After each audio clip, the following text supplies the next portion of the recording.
Your blood pressure may be lying to you right now, and one tiny mistake can change that number enough to make you look sicker than you really are.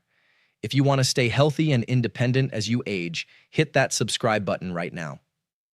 We share simple, science-backed health tips like this every single day. I have spent years watching the same pattern show up in homes, pharmacies, and clinics. Good people try to check their blood pressure the right way, but small mistakes turn a useful reading into a bad guess. And a bad guess can lead to fear, missed warning signs, or treatment you may not even need. Today, I'm going to show you the 7 serious mistakes that usually hide inside 5 big checking habits and how to fix them fast. Now, before we continue, tell me your age and where you're watching from in the comments. It helps us understand who we're helping. Here's what most people get wrong. They think blood pressure is like stepping on a scale. You step on it and the number is the number. But blood pressure does not work like that. It changes from minute to minute. It reacts to stress, posture, noise, caffeine, movement, even a full bladder. It is more like traffic than concrete. If the road changes, the speed changes too. And the measuring method matters more than most people realize. A 2024 study from Johns Hopkins University found that when people kept their arm in their lap, their top number, called systolic blood pressure, read about 3.9 points higher. When the arm hung down at the side, the top number read about 6.5 points higher. That is enough to push some people into the high blood pressure range on paper. It gets worse. A 2023 study from Johns Hopkins University found that when people who needed an extra large cuff were measured with a regular cuff, their systolic reading looked nearly 19.7 points higher. Think about that. That is not a tiny glitch. That is the difference between you look okay and you may need treatment. So no, this is not about being picky. This is about getting the truth. Number 5, starting before your body settles down.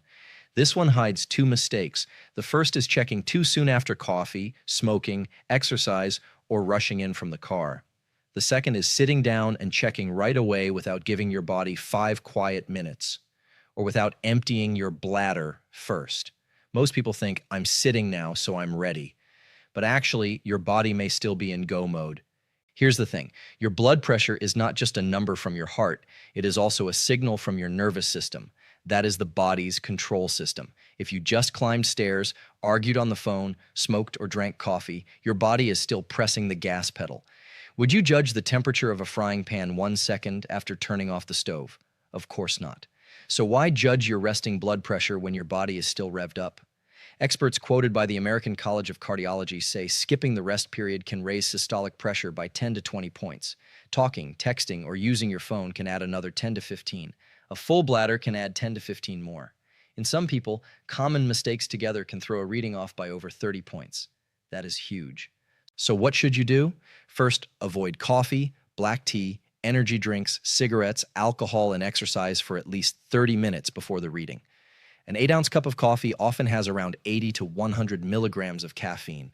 A 12-ounce cola may have 30 to 40 milligrams. Some energy drinks can hit 150 to 200 milligrams or more. That stimulation matters. Second, use the bathroom first.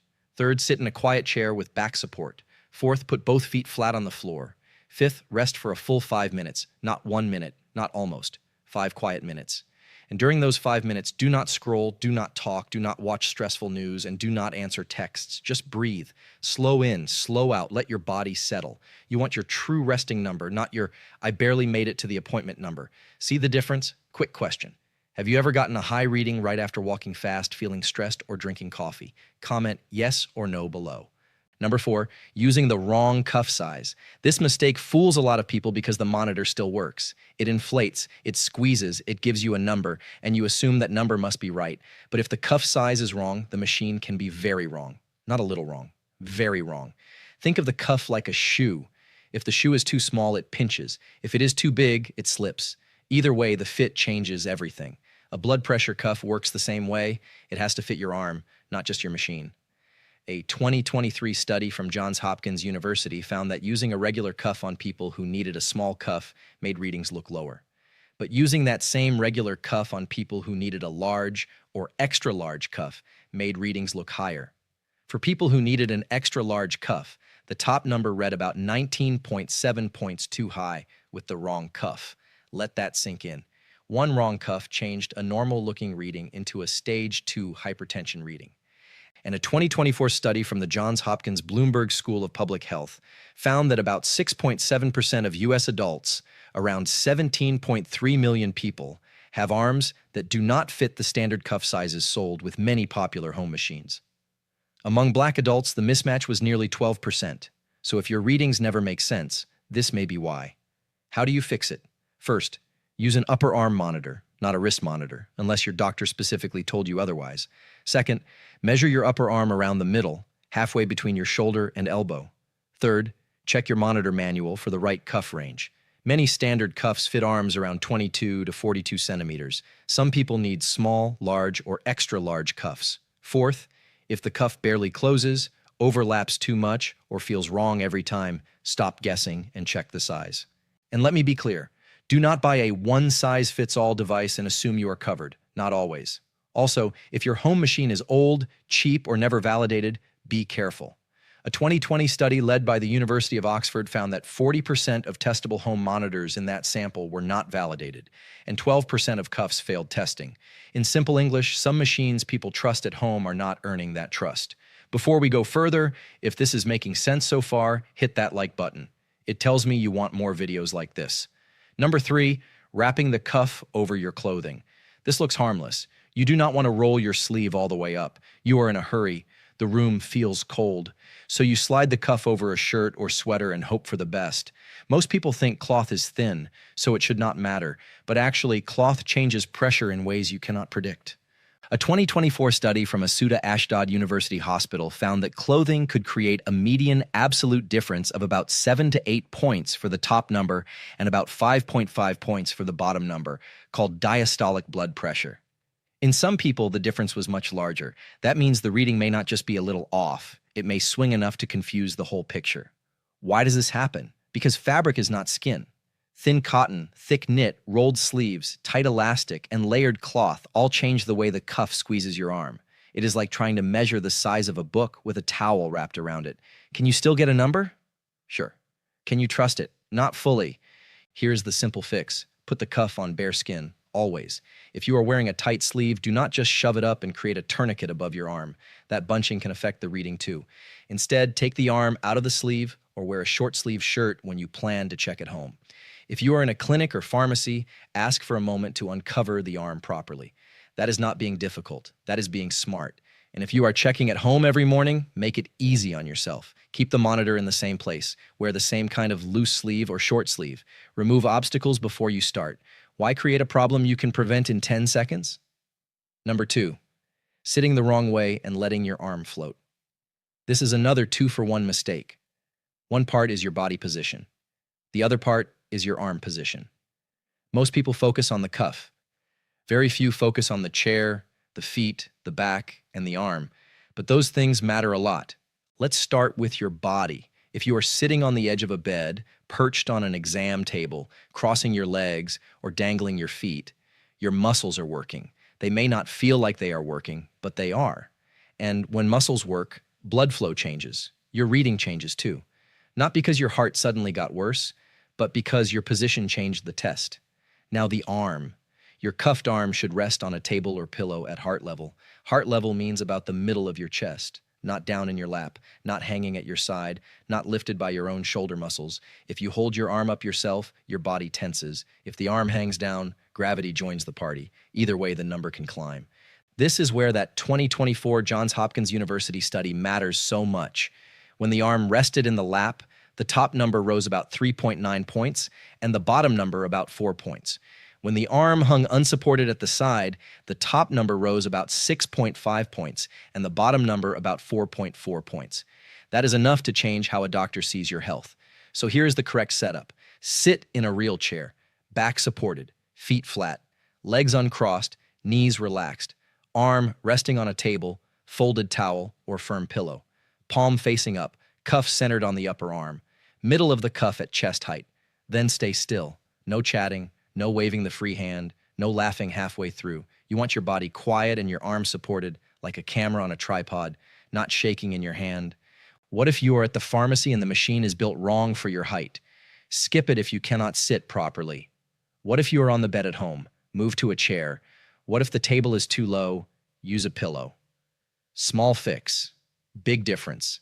That is how you protect the truth of the reading. I'd love to hear your story. What made you click on this video today? Share in the comments.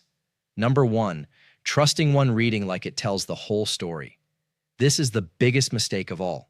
You get one high number and panic, or you get one normal number and relax. But blood pressure is not a single snapshot. It is a pattern. One reading can start the conversation, but it should not finish it. A 2018 study from Columbia University Irving Medical Center found that home blood pressure becomes much more reliable when you take readings over at least 3 days instead of depending on one moment. The study found that using morning and evening readings across several days gives a much better picture of your real blood pressure outside the clinic. That makes sense, right? If you want to know how a movie ends, would you watch one frame? This matters even more as you get older. Your pressure can change with pain, sleep, stress, dehydration, medicine timing, or the simple fact that mornings and evenings are different. So if you check once after a bad night and call yourself hypertensive, you may scare yourself for no reason. And if you check once on a calm day and say, "I'm fine," you may miss a real issue. The better plan is simple. Take 2 readings, 1 minute apart at the same time each day. Morning is good, before food or medicine, if your doctor recommends that. Evening can help too. Write both numbers down or let the monitor save them. Do this for at least 3 days, and many doctors prefer up to 7 days before a visit. Then look at the average pattern, not your worst moment. Also, compare the numbers the smart way. Was one reading high because you were upset? Did you forget to rest? Did you just climb stairs? Did you use the bathroom? Was the cuff in the same place? The goal is not to collect random numbers. The goal is to collect fair numbers. And please hear me on this. If your reading is extremely high, like 180 over 120 or higher, and you also have chest pain, shortness of breath, weakness, confusion, or trouble speaking, do not sit there averaging numbers. Get urgent medical help right away. Let's pump the brakes for a second. I am not saying this to scare you, but to protect you. Home monitoring is powerful. It can help catch hidden high blood pressure. It can help you and your doctor see whether treatment is working. But it also has limits. If you feel dizzy when you stand up, if your readings swing wildly, if one arm is often more than 10 points different from the other, or if your machine gives numbers that do not match how you feel, talk with your doctor. Bring your monitor with you. Ask them to compare your machine with the office machine. That is one of the smartest things you can do. Also remember that blood pressure medicine, pain pills, decongestants, some herbal products, and even poor sleep can affect your numbers. Decongestants are medicines for a stuffy nose. Some can raise blood pressure, so can missed doses of your regular medicine. And if you feel faint, weak, or confused after taking medication, do not try to solve that with YouTube alone. Get medical advice so you are convinced but thinking, how do I actually do this? Keep it simple. Start with one chair, one table, one machine, one routine. Put the monitor where you can see it. Use it at the same time each day. Empty your bladder. Sit quietly for 5 minutes. Bare arm, correct cuff, back supported, feet flat, arm at heart level, 2 readings, 1 minute apart, then write them down. If money is tight, you do not need the fanciest machine. You need a validated upper arm monitor with the right cuff size. That matters more than extra features.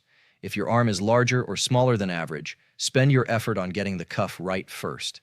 That one choice can save you from months of bad numbers. And if mornings are chaotic, build a smaller habit.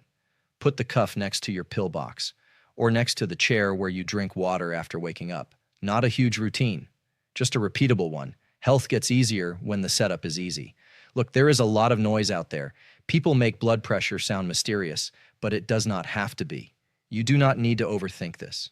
You just need to stop the mistakes that bend the number. Start with just one step tomorrow morning. Sit down, rest for 5 minutes, use a bare arm and the right cuff. Then take 2 calm readings instead of 1 rushed reading. Your body will tell you if it is working, because your numbers will start making more sense. If this helped you, hit that like button. And if you want more videos like this, make sure you're subscribed, because we post new health tips every single day. Stay healthy, stay strong.